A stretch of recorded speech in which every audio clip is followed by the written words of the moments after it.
Dalam Fatihah ada 3 tempat mustajab doa. Iyyaka na'budu wa iyyaka nasta'in. Tempat pertama mustajab doa, ihdinas siratal mustaqim. Tempat kedua Allah tanya nak apa.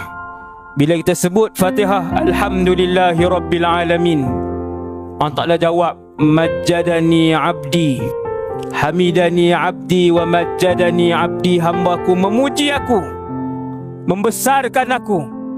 Bila kita sebut iyyaka na'budu wa iyyaka nasta'in, wahai Allah, aku sembah kamu saja, aku minta pertolongan kamu saja.